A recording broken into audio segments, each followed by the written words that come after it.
My pre-order for Barrier Bones and the Midnight Soil is currently out for delivery. I'm literally sitting on the couch in view of my door, waiting for it to get here. Like, I'm not kidding. I am sitting here until it either arrives or I have to leave for work. But it's on the way.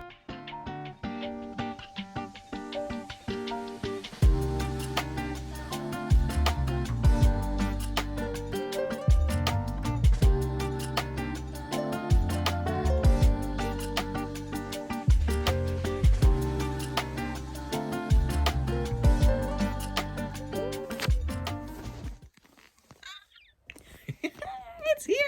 Oh my god, I'm so happy. Oh, it's beautiful. Oh my god, it's beautiful.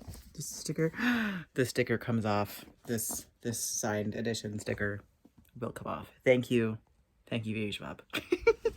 Okay, now that I've sufficiently screamed about Barrier Bones in the Midnight Soil, hi, welcome to the weekly vlog. It is Tuesday, obviously, with release day. And I have several reading updates, actually, to start off the week. Yesterday, I started reading Love and Other Conspiracies by Mallory, Marlowe, I think is the author, and I just finished it today. I had some time at work today where I was just like in the back room just organizing things, so I just popped in my headphones. So I finished it today and it was so much fun. Oh my god, it was a blast. Basically, if you've seen BuzzFeed Unsolved, take that exact dynamic with these two people who have really good chemistry, and one of them fully believes in ghosts and cryptids and all these things, and the other one is a skeptic, and give them an online show, and that's literally what this book is. The character that's a skeptic was meant to be the producer of the show, but the two of them had such good chemistry that they had her join the guy to co-host the show with him, and things go from there. They are hilarious. The banter was so good. They're constantly picking on each other and giving each other a hard time. It was hilarious. I really enjoy this book. I haven't put it through Compile yet, but I think it'll probably get, like, honestly, like a 4.5 star. This was a near perfect romance for me. I can't fully say why without spoiling it, but things towards the end were done in a way that I actually really enjoyed and didn't bother me, because like I love romance books, but I always hate one certain part of romance books that just drives me up the fucking wall, and this one did that part in a way that actually made sense to me and didn't irritate me. So yeah, it was like nearly perfect. I really enjoyed it. I had a great time. And I know this author has a similar one coming out, I think in August of this year. I can't think of what it's called, but a similar premise. So I can't wait for that one. So I finished that one while I was on shift, and I still had a bunch of stuff to do in the back room. So I just randomly picked another audiobook, and I went with The Kraken Sacrifice by Katee Robert. It's the second book in the Deal with a Demon series, and I'm almost done. I think I'm like 70% of the way through it just from being at work. So I'm probably going to either try and finish that tonight, but Barrier Bones might take up all of my attention. We'll see. But I'll try and finish it tonight. I have like, I think about an hour left in the audiobook, not even. So this one's really fun, pretty simple in terms of the plot. It's just kind of the same plot as the first book. The girl makes a deal with a demon, and she's contracted to live with him for 7 years. What they do in that time, it's up to them. Everything is very consensual and everything, which I actually really appreciate, that like this author is so adamant about like everything being like super consensual at all times, no matter what. They have like really good communication and talks about trust and boundaries and that kind of thing, and those boundaries are respected, so that's great. I'm having a good time. It's not like the most compelling thing ever, but it's interesting enough that I'll continue it, obviously. And then for Backless Bash, I'm also reading on my Kindle right now The Bright and Breaking Sea by Neill. And right now I am 12% of the way through, so not very far in yet. I was too sidetracked this morning waiting for Bones to come that I like could not focus. I was trying to read this today and just could not pay any attention to it. But yeah, those are the current reads. And then a little extra book haul. My friend was selling some books, so I grabbed a couple from them. So I grabbed from them Malice by Heather Walter. This is a Sapphic Sleeping Beauty retelling, but I think it's told from the perspective of the evil queen, I'm pretty sure, which I'm hyped about. I've heard great things about this one. Not such good things about the sequel, but I've heard that this one itself is quite good. And I think this one would qualify for Backless Bash soon, I'm pretty sure. So I'll probably do it for that. And then I also picked up this beautiful copy of The Bone Season. This is heavy. This book could be a weapon, but like look at that gorgeous foiling on it. It is stunning. It's like an anniversary edition. I have not read this, but I do want to, and I figured my friend had it for fairly cheap. Considering how beautiful this book is, they were selling it for $15. I'm like, yeah, I want that. So I picked that up to add to the collection. This is a good stack of books to get today. I love this for me. But yeah, those are the updates for right now. Tony is screaming outside my door, so I gotta run and take care of him. And then Bones. I need to read Bones. I can't do anything else until I at least start that book. So that's my plans for the rest of the night. As far as this week goes, I'm going to Toronto on Thursday. It's my friend's birthday. So we're going down. They're throwing a tea party for their birthday, and I'm so excited. We're gonna get all dressed up and have a good time, so I can't wait for that. But other than that, I've got no plans, and I'm happy about it. So the rest of my attention can just be dedicated to this book. So yay! Anyways, I'm gonna run, and I will chat with you guys later on.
I've just got back from the gym, I've showered, heading to work soon, but before I go to work, I need to read more of Bones. I have not had much of a chance to read this book. I'm not very far in. Well, I'm like decently far in. I'm on page 201 right now, so decently far in, but I read 130 of those on Tuesday night, and then I didn't have a chance to pick it up again until last night, where I read like 70-ish pages. So Wednesday and Thursday, I did not touch this book, and I'm sad about that. I want to read it so badly. But I am really enjoying it. I'm not going to get into thoughts here because there is going to be a whole vlog just for this book, so I'm going to save my thoughts for that. But yeah, on Thursday I went to Toronto to visit my friend. It was his birthday, and we did a little tea party. It was so cute. We had a great time. I got him a queer tarot deck, which I kind of also want for myself, I'm not gonna lie. And a couple of other little things. But yeah, we just all kind of hung out and had little tea and cookies and sandwiches. It was so lovely. I didn't get home until super late. I think I got home at like maybe 1:15 in the morning, and then I had an opening shift the next day, so I had to be up by 7. Oh, I was so tired. Yesterday was not a great day. I was tired and grumpy all day, but that's all right. The birthday tea party was well worth it. But on the train home, I did manage to finish the book that I was reading for Backlash Bash, which is The Bright and Breaking Sea by Chloe Neill. I'll save my thoughts on that for the Backlash Bash video, but that one was finished. Earlier this week, I was reading The Kraken's Sacrifice, I think, by Katee Robert. I did finish that one, and I'm giving it a 3-star. It was good. I did enjoy it. The writing was good. Like, everything about it was just fine, but it was very simple. It had a trope that I really don't like, and it was basically the exact same plot as the first book. There are 6 books in this series, so I'm really hoping that they'll have some kind of variety to them, but this is literally just the same book as the first one, just set in a like underwater setting kind of thing with a Kraken instead of a dragon. It was fine for like a quick easy read, but it wasn't anything special. And then on my Kindle, I've also started reading The Memory Librarian by Janelle Monáe. I am currently only 4% in. I'm very early on with this book, but that one is for the Buzzword Challenge for a book with memory words in the title. I don't think I'm far enough in to really have many thoughts on that one, but I am really enjoying the writing. It is absolutely stunning, which I figured it would be just knowing how beautiful their lyrics are, and that definitely translates to prose as well. So having a good time with that one so far, and I'm looking forward to carrying on with it. But yeah, I think that's really it for this update for the time being, so I'll keep plugging along with whatever I'm reading and I'll get back to you.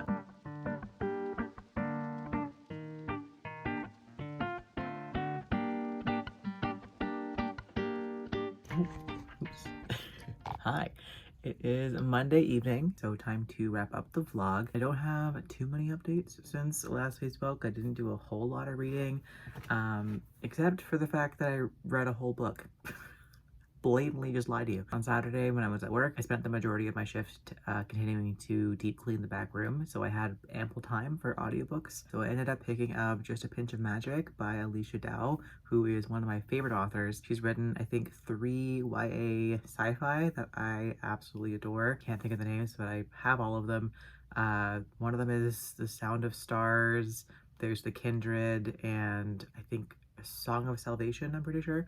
I love all of those books, and this one is a middle grade from her that I hadn't read yet, so I figured I would give it a go. Since I was going to be pretty distracted while cleaning, I wanted something that was just like nice and light and easy, so I thought a middle grade would be a great option for that, and it was. I had a great time with this book. It was really cute. This one is about 2 girls who are witches. The one was not raised with magic, but she and her dad just moved to this town that is entirely for witches, so magic is all new to her and she's just learning all about it. And she and the other main character become friends, and there is something wicked afoot that the 2 of them have to deal with, and at the same time they're trying to get their dads to go on a date. It's so cute. One of the main characters is also a baker. That's her magic, that she can infuse feelings into food. So there were a whole bunch of recipes in this book that made everything super cozy. And yeah, it was just a cute, fun time. I landed on a 3.5 star for this one. It was gonna be a 4, but the ending was like really overly dramatic to the point where I'm just like, what is even going on right now? I was trying to give it some leeway because it is a middle grade, but the level of dramatics was a little bit too much, even considering that it's middle grade, and it really just took me out of the story because it was so out of nowhere. The rest of the book was still pretty dramatic because they're 12 years old, but the ending just really amped that up for no reason, so I found that kind of awkward. But aside from that, this was a great read, and I do recommend if you're looking for a cute, witchy, cozy middle grade story. But aside from that, I didn't do a whole lot of other reading. Since last we spoke, I've read maybe 10 pages of The Memory Librarian and like 30 pages of Barrier Bones in the Midnight Soil. I have been trying to read all weekend, and yet the world is conspiring against me. I have not been able to sit down and focus. Every time that I try and sit down, someone's texting me, someone's calling me, my cat's being a pain in the ass. Tony ends up either like throwing up somewhere that I have to get up and go clean up, or he's like crawling all over me and I'm just like, I just want to read. That's all I want to do is just read. So hopefully this coming week I'll have more time to read. That's the goal. But that'll do it for this vlog, so thank you so much for watching, and I will catch you guys later on.